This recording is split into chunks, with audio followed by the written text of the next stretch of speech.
ल है त साथीहरू, आज चाहिँ मैले मौसमले च्यालेन्ज गर्यो। मैले चाहिँ आज चाउमिन बनाएर खाने विचार गरेर मैले चाहिँ चाउमिन उसिनिसकेँ। चाउमिन उसिनेर बन्दा प्याज लसुनहरू सबै काटिसकेँ।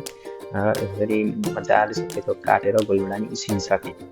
गोलगुडानी उसिनेर फ्राई प्यान बसाल्यो। फ्राई प्यान बसालेर चाहिँ तात्दै गर्छ, यता फ्राई प्यान तात्दै गर्छ। अनि मैले यता अचार बनाउने भने लास्टमा चट्ट चाउमिनमा माथि सरर अचार हालेर मजाले मोलेर खाँदा चाहिँ छुट्टै मजा आउँछ कि यो चाउमिनमा चाहिँ। त्यो चाहिँ मेरो टेस्ट हो। अब तपाईँलाई चाहिँ कस्तो लाग्छ? यसरी मजाले थिचेँ मैले चाहिँ गोलभेडालाई। मजाले थिचेर यता फ्राई प्यान चाहिँ तातिसक्यो। तातेर मैले हल्का तेल हाल्नु, आफूलाई कति चाहिन्छ तेल त्यही अनुसार म चाहिँ थोरै खान्छु तेल। मजाले तातेर मैले तेल हालेँ, अनि जिरा हल्का फ्राई, लसुन प्याज सबै हालेर मजाले रातो हुने गरी भुटेँ। र यसरी मजाले जाडोमा चाहिँ चाउमिन बनाएर खाँदा चाहिँ छुट्टै मजा आउँछ कि, मिठो हुन्छ। बिदामा मजाले चाउमिन बनायो, खायो, बस्यो, मोबाइल चलायो। गेडागुडी पनि हालेर मजाले भुटेँ मैले। चाउमिनमा चाहिँ गेडागुडी पनि हाल्दा मजाले मिठो हुन्छ है साथीहरू। यसलाई चाहिँ मजाले भुटेँ मैले। गेडागुडीलाई मजाले भुटेँ। त्यसमा हल्का बन्दा पनि हालेँ। बन्दा हालेर मजाले चलाएँ। त्यसपछि बेसार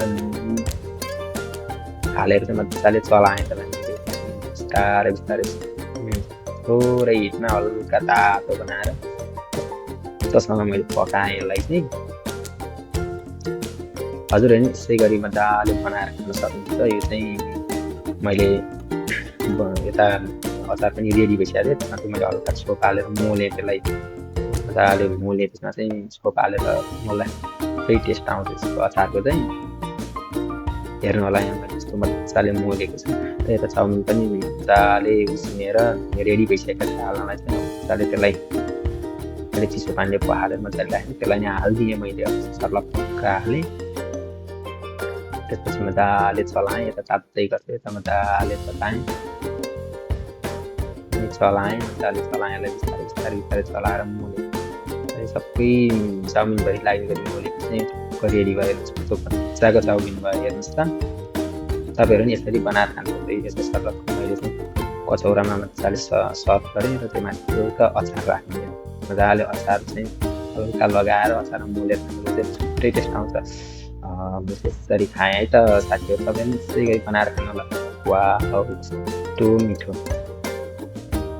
यसरी तपाईँ पनि घरमा परिवारसँगै बसेर यसरी बनाएर खानु होला। र यसरी सबैजना मिलेर खानुभयो भने चाहिँ एकदम रमाइलो हुन्छ।